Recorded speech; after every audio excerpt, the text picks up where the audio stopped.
আজ আমরা যাচ্ছি মেদিনীপুর শহরের আশেপাশে কয়েকটি সুন্দর জায়গা এক্সপ্লোর করতে। কলকাতা থেকে গাড়িতে মোটামুটি 2.5 ঘন্টা মতো লাগে। চলুন ভিডিওটির মাধ্যমে জায়গাগুলি সম্পর্কে আমরা জেনে নিই।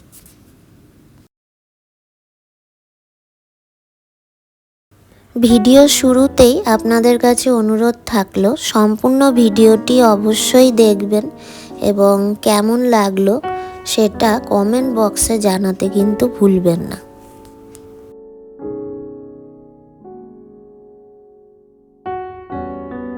একটা সুন্দর পথ অতিক্রম করে আমরা চলে এলাম পশ্চিম মেদিনীপুর ডিস্ট্রিক্টের মধ্যে। এখন আমরা কংসাবতী নদী ক্রস করছি।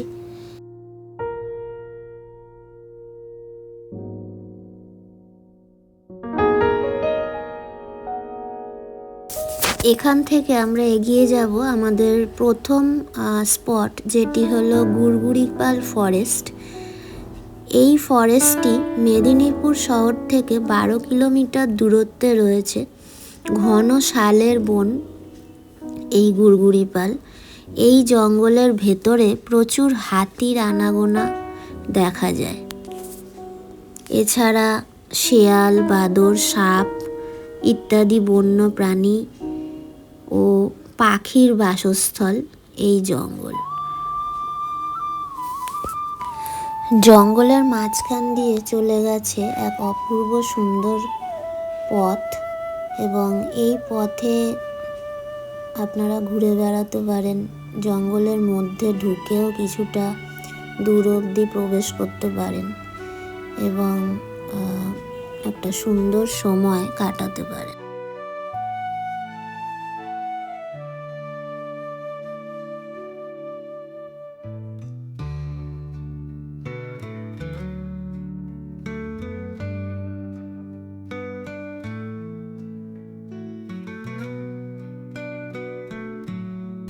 এই ফরেস্ট এরিয়ার মধ্যে WBSEDCL এর একটি গেস্ট হাউস আছে, যেটি আপনারা অনলাইন বুকিং করে নিতে পারেন।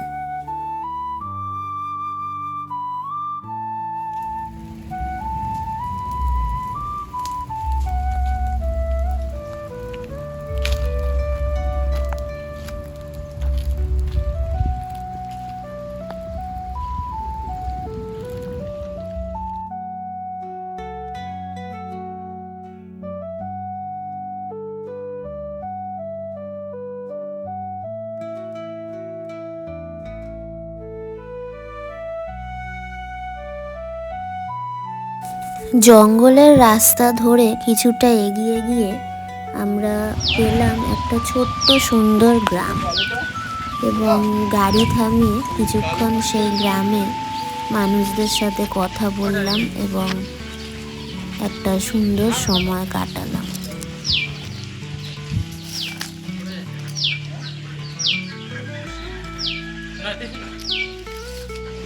বাবা কি সাইজে বন মোরগের মতো লম্বা।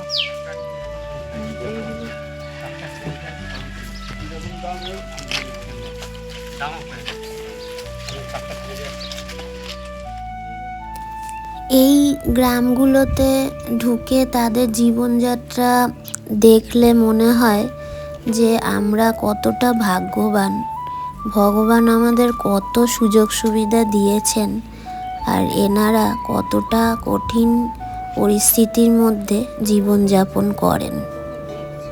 ওর বাচ্চা না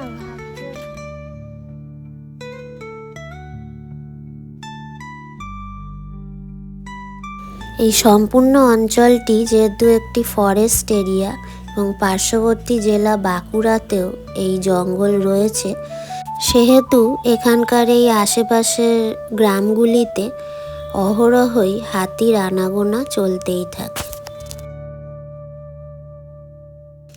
গুড়গুড়িপাল জঙ্গলে কিছুক্ষণ ঘোরাঘুরি করার পর আমরা এগিয়ে গেলাম ঝাড়গ্রামের দিকটায় আর একটু, এবং সেখানে ধেরুয়া বলে একটি জায়গা রয়েছে। ওই জায়গাটিতে কংসাবতীর অনেকটা অংশই একটু চড়া পড়ে গেছে, ফলে তার ওপর দিয়ে হেঁটে একদম নদীর কাছে চলে যাওয়া যায় এবং নদীতে নামাও যায়। চলুন নদীর জলে একটু পা ভিজিয়ে আসি।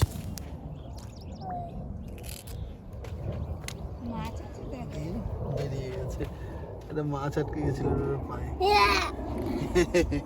জুতো দিয়ে মাছ ধরছে। ধরেছিস মাছ? দেখি। সাইড থেকে ধরতে হবে। জুতোটা ভাসিয়ে দিস না বাবার একটা জুতো। বাবা কিন্তু একটাই জুতো পরে এসছে।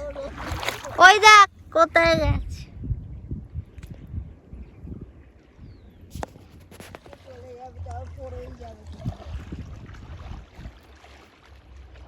মাছ টাছ পেলে ধরে নিয়ে আসো। বড় মাছ যদি পাও, ভোলা মাছ। এই তুই গেলে পুরো ডুবে যাবি। দেখো বাবার কোথায় জল উঠে গেছে। আমরা এখন কংসাবতী নদীর ওপরে রয়েছি। এই মাথার ওপর সূর্য, পায়ের নিচে ঠান্ডা জল। এক অসামান্য অনুভূতি। কি যে আরাম লাগছে।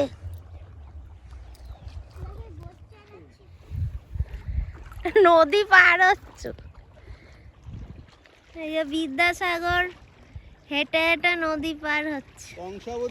কংসাবতী নদী হাতে খয়রা মাছ নিয়ে।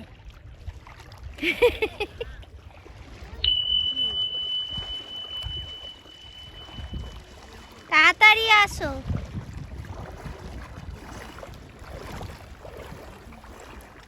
দেখি।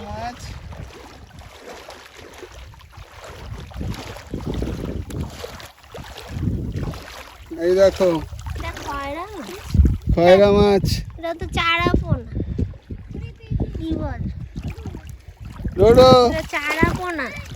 এই যে দেখো।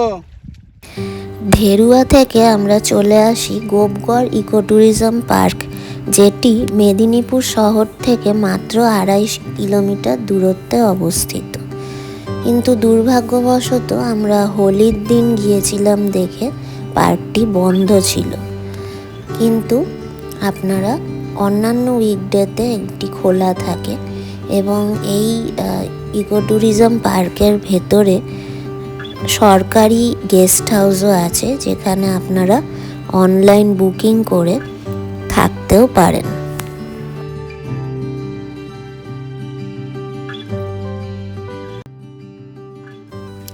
মেদিনীপুর শহরে লাঞ্চটা সেরে নিয়ে আমরা এগিয়ে চললাম আমাদের পরবর্তী স্পট, যেটি হলো কর্ণগড়।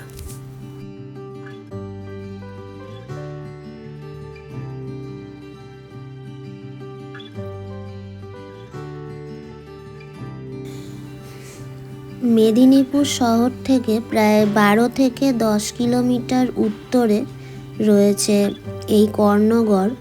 এখানে রয়েছে বহু প্রাচীন মহামায়া মন্দির।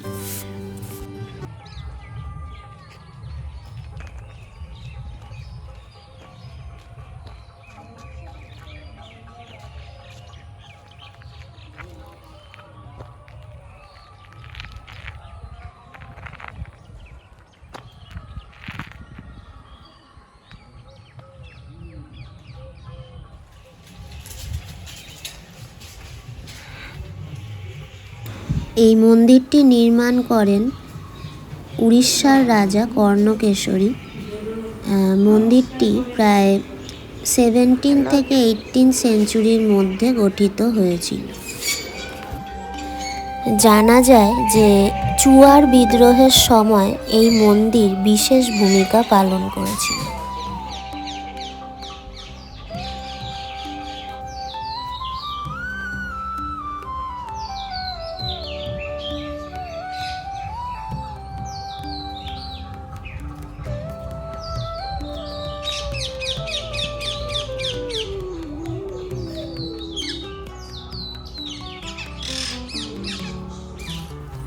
মন্দিরটির মাঝে রয়েছেন বাবা অনাদিলিঙ্গ দণ্ডেশ্বর, ও বাম দিকে রয়েছেন দেবী ভগবতী মহামায়া ও ডান দিকে রয়েছে একটি হনুমান মন্দির। এই হলো সেই মহামায়া মন্দির। এই মন্দিরে প্রতি মাসে প্রচুর বিবাহ সম্পন্ন হয় এবং পুজো আর্চার কাজ হয়। মহামায়া মন্দিরের পেছনেই রয়েছে পবিত্র শিবকুণ্ড। এই কুণ্ডের জল দিয়েই মায়ের ভোগ রান্না হয়। এখানে কারো নামা নিষিদ্ধ। যেহেতু প্রথমেই বলেছি যে কর্ণগড় দুর্গের দক্ষিণ ভাগে এই মন্দিরটি অবস্থিত, সেহেতু এই মন্দিরের চারিদিকে কর্ণগড় দুর্গের ধ্বংসাবশেষ খুব স্পষ্টভাবে লক্ষ্য করা যায়।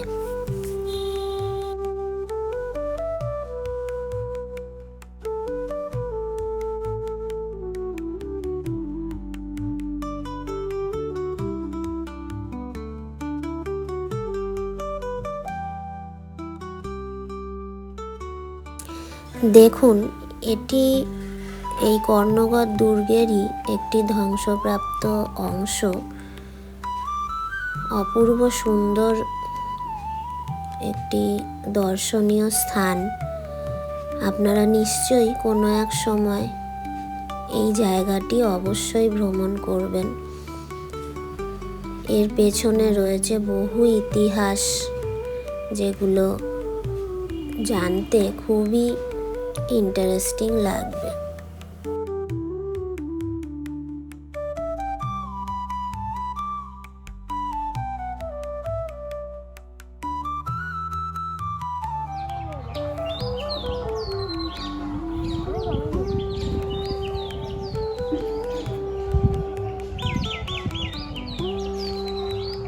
পড়ে যাবি।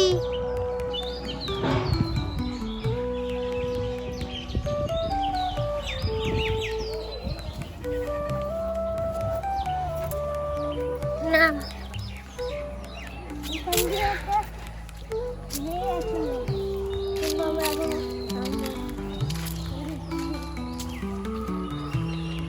এটা কি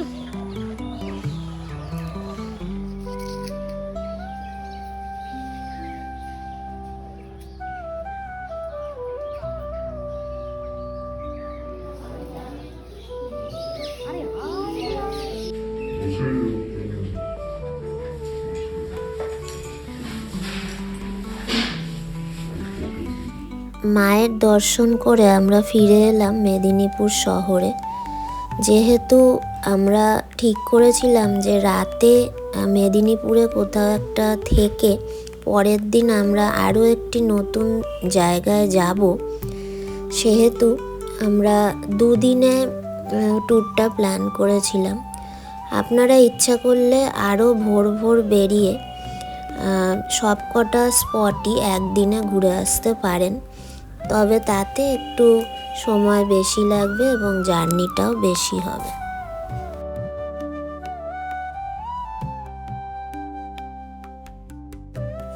মেদিনীপুর শহর থেকে 18 কিলোমিটার দূরত্বে রয়েছে পাথরা, যেটিকে টেম্পল ভিলেজ বা মন্দিরময় পাথরা বলেও আমরা চিনে থাকি।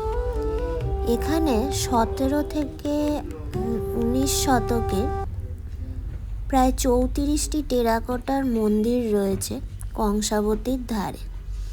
এর 28টি এখন আর্কিওলজিক্যাল সার্ভে অফ ইন্ডিয়ার আন্ডারে রয়েছে। প্রায় 40 ফুট উঁচু নবরত্ন মন্দিরটি 250 বছরের পুরনো।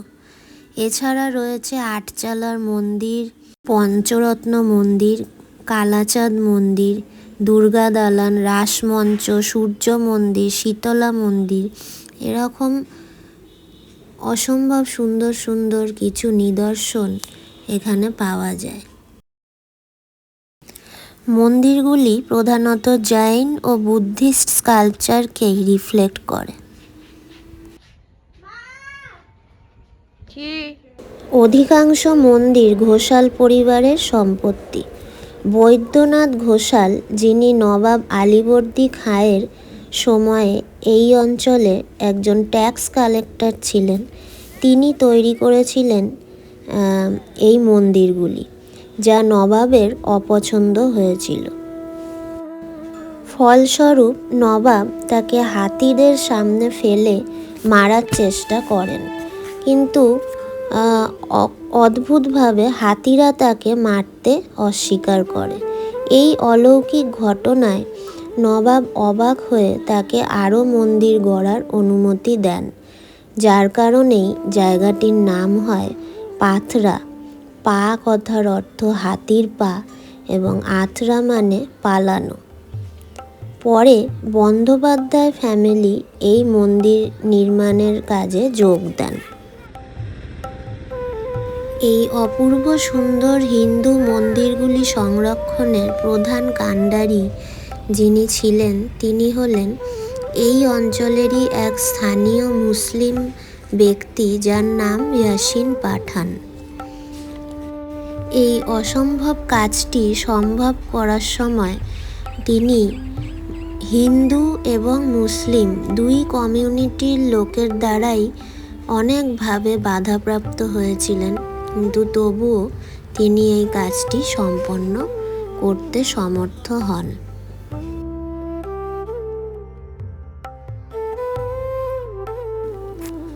মন্দিরগুলির পাশেই বয়ে চলেছে কংসাবতী নদী এবং নদীর পাড়ে প্রচুর ফুল এবং সবজির চাষও হচ্ছে।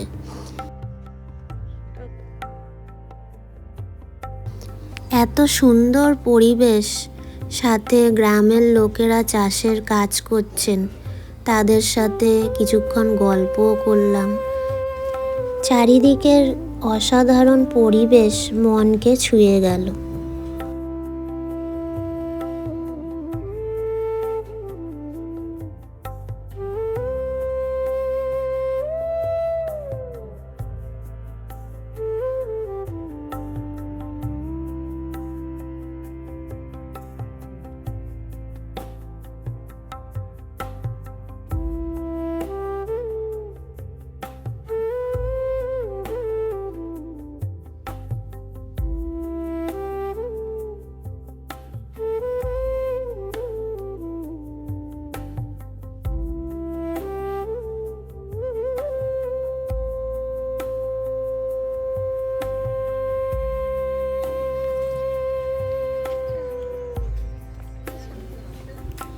নবরত্ন মন্দিরের পাশ দিয়ে আরও কিছুটা গ্রামের ভেতরে পথ অতিক্রম করে এলেই আপনারা পাবেন রাজবাড়ি এবং তার সংলগ্ন নাট মন্দির এবং রাসমঞ্চ।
অপূর্ব প্রাকৃতিক সৌন্দর্য, ঐতিহাসিক নিদর্শন, স্থানীয় মানুষদের সাথে পরিচয়, এমন কিছু অনেক অসাধারণ অভিজ্ঞতা সঞ্চয় করে ফিরে চললাম বাড়ির উদ্দেশ্যে।